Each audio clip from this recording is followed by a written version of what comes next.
प्रिय भक्तों, ओम नमो नारायण, ओम नमः शिवाय, हरि ओम तत्सत। जय श्री राम, जय श्री कृष्णा। आज आपको इस वीडियो में महान संत ज्ञानेश्वर जी महाराज, महान कवि ज्ञानेश्वर जी महाराज के जीवन और दर्शन के संबंध में बताएंगे। संत ज्ञानेश्वर जी महाराज का जन्म दिनांक 10/6/2021 गुरुवार के दिन अमावस्या ज्येष्ठ मास कृष्ण पक्ष संबंध 2078 को आया है। तो इसी उपलक्ष्य में आपको महान संत, महान कवि श्री ज्ञानेश्वर जी महाराज के बारे में बताया जा रहा है। दिनांक 10/6/2021 को इनकी जयंती है। संत ज्ञानेश्वर जी महाराज का जो जन्म है वो 1275 ईस्वी में महाराष्ट्र के पैठण के पास अहमदनगर ज़िले में एक छोटे से गांव में हुआ था। भाद्रपद की कृष्ण पक्ष की अष्टमी के दिन जो है इनका जन्म हुआ था। इनके पिता का नाम विट्ठल पंत एवं माता का नाम रुक्मणीबाई था। इनके पिताजी ने रामानंद जी महाराज, उस समय के जो महान संत थे रामानंद जी महाराज, उनसे दीक्षा ग्रहण कर ली थी और ये साधु बन गए थे। कारण ऐसा था कि काफ़ी समय तक, विवाह के काफ़ी समय पश्चात तक इनको कोई संतान उत्पन्न नहीं हुई थी, इसलिए संसार से इनकी वैराग्य वृत्ति हो गई और इन्होंने संन्यास ग्रहण कर लिया। अब एक दिन की घटना इस तरह से हुई कि रामानंद जी महाराज घूमते घामते और जो इनका पैतृक गांव था उसी गांव में पहुंच गए। तो वहाँ इनकी जो पत्नी थी माता रुक्मणीबाई, वो रामानंद जी महाराज के दर्शन करने के लिए आई। रामानंद जी महाराज के उन्होंने साष्टांग चरणारविंद चरण स्पर्श किए, उनके दर्शन किए, तो उन्होंने आशीर्वाद दे दिया, पुत्रवती भव,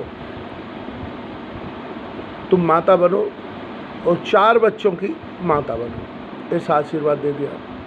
अब वो माता कहने लगी कि प्रभु, आपने हमको आशीर्वाद तो दे दिया, किंतु हमारे जो पति है वो तो साधु बन गए और वो आपके ही शिष्य है और काशी में आपके साथ में ही रहते हैं, तो हम कैसे पुत्र जो है वो 4 बच्चों की माता बन सकते हैं, कैसे हमारे बच्चे हो सकते हैं।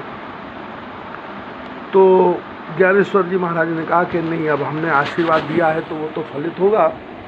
तो ज्ञानेश्वर जी महाराज जब लौट करके काशी आए तो उन्होंने इनके पिता को आज्ञा दी कि विट्ठल पंत जी को आज्ञा दी कि भाई आप जो है वो अपने गांव जाओ और गृहस्थ आश्रम में रह करके, और मैंने चूँकि आपकी पत्नी को आशीर्वाद दे दिया है इसलिए आपको जो है वो संतान उत्पन्न करना होगा। गुरु की आज्ञा से ये अपने गांव लौट आए और गांव लौट करके इन्होंने गृहस्थ आश्रम में प्रवेश किया। तो गृहस्थ आश्रम में प्रवेश करने पर इनकी 4 संतानें हुई। ज्ञानेश्वर जी महाराज, 2 भाई और 1 बहन। तो इस तरह से ये 4 बहन भाई हुए और जिसमें ज्ञानेश्वर जी महाराज के चरित्र पर अभी अपन चर्चा कर रहे हैं। अब क्या हुआ कि जब ये इन्होंने साधु से छोड़ करके और गृहस्थाश्रम में प्रवेश किया और संतानें इनके यहाँ उत्पन्न हुई, तो उस समय के जो तत्कालीन कर्मकांडी पंडित थे वो सारे नाराज़ हो गए और उन्होंने नाराज़ होकर के इनका बहिष्कार कर दिया।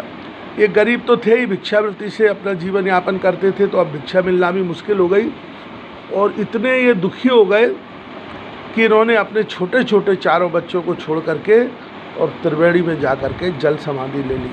अब ये बच्चे अनाथ हो गए चारों और किसी तरह से भिक्षावृत्ति करके अपना पेट भरने लगे। पर ये जो कर्मकांडी थे वो इन्होंने बच्चों को भी बहुत ज़्यादा परेशान किया। बच्चों को कहा कि तुम्हें ना जनेऊ का अधिकार है, ना तुम्हें भिक्षा मांगने का अधिकार है।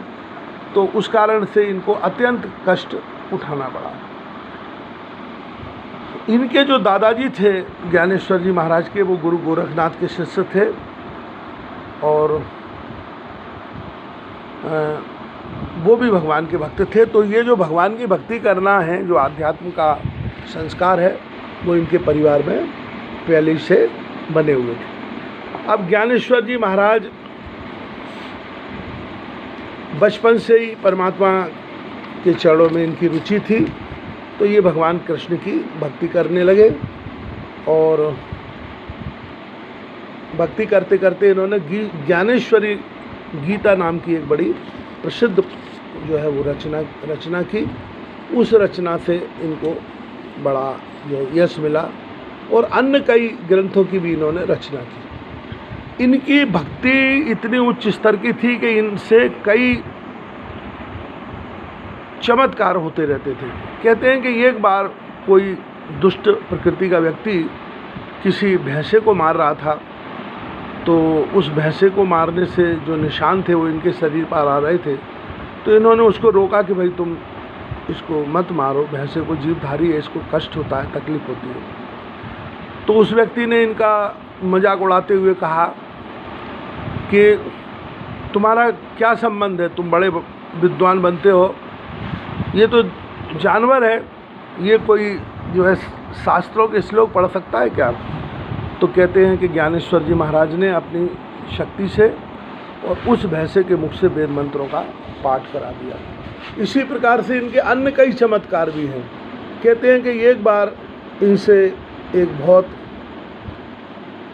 ऐसे संत मिलने आए जिनके पास अनेक जो है वो शक्तियाँ थी और वो शेर पर बैठ कर के इनसे मिलने के लिए आए और उनके साथ 1000 शिष्यों का पूरा जमात थी। ज्ञानेश्वर जी महाराज एक दीवार पर बैठे हुए थे और दातुन कर रहे थे। तो इनको जब पता लगा कि एक जो है वो बड़े सिद्ध संत इनसे मिलने के लिए आ रहे हैं, तो इन्होंने कहा कि भाई मुझे भी आगे चल करके और उनका स्वागत करना चाहिए। तो अब इनने कहा कि भाई कैसे मैं जल्दी से पहुंचूं? तो जिस दीवार पर ये बैठे हुए थे उस दीवार को कहा कि भाई तुम चल के मुझे जल्दी से वो संत के पास ले चलो। वो शेर पर बैठ कर के आए थे, शेर पर सवारी करके आए हुए थे और ये दीवार पर बैठ कर के वहाँ पहुँच गए। तो उन संत ने जब देखा कि भाई मैंने तो सजीव प्राणी को अपने अधिकार में किया है, पर ज्ञानेश्वर जी महाराज तो मुझसे भी महान है, जो इन्होंने निर्जीव को आदेश दे दिया और निर्जीव दीवाल जो है वो चल दी और निर्जीव दीवाल। तो ये बड़े संत हुए कि मैं बड़ा संत हुआ। तो कहते उसी क्षण उन्होंने इनके शिष्यत्व को स्वीकार कर लिया। तो इस प्रकार से भगवान कृष्ण की भक्ति में रमे हुए थे। जो इनकी ज्ञानेश्वरी गीता है वो महान गीता है और कई अन्य ग्रंथ भी इन्होंने लिखे, अभंगों में लिखे। तो इस तरह से ये महान संत हुए, परंतु इनका संसार में मन नहीं था, यहाँ ज़्यादा इनकी संसार में रहने की इच्छा भी नहीं थी। इसी कारण से इन्होंने 21 वर्ष की अल्प आयु में अपनी देह का त्याग कर दिया और देह का त्याग करके ये जो है नश्वर संसार को छोड़ करके संवत 1296 में अपनी देह का परित्याग कर दिए और जो है वो परमात्मा को प्राप्त हो गए। तो ऐसे महान संत श्री ज्ञानेश्वर जी महाराज की 10/6/2021 को वो गुरुवार को जयंती है।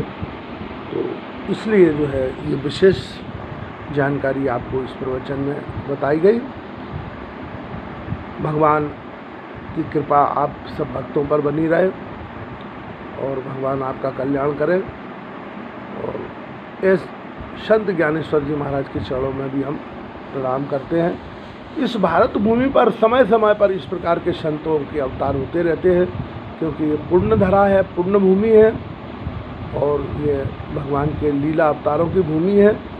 तो हम सौभाग्यशाली हैं कि ऐसी भूमि में हमको जन्म प्राप्त हुआ है और फिर ऐसे संतों की कृपा से इन संतों के जो है वो चरणों में प्रेम भी उत्पन्न हुआ है। तो इस प्रकार से हम परमपिता परमेश्वर को धन्यवाद देते हैं और भगवान से प्रार्थना करते हैं कि प्रभु सब अपने भक्तों पर कृपा बनाए रखें।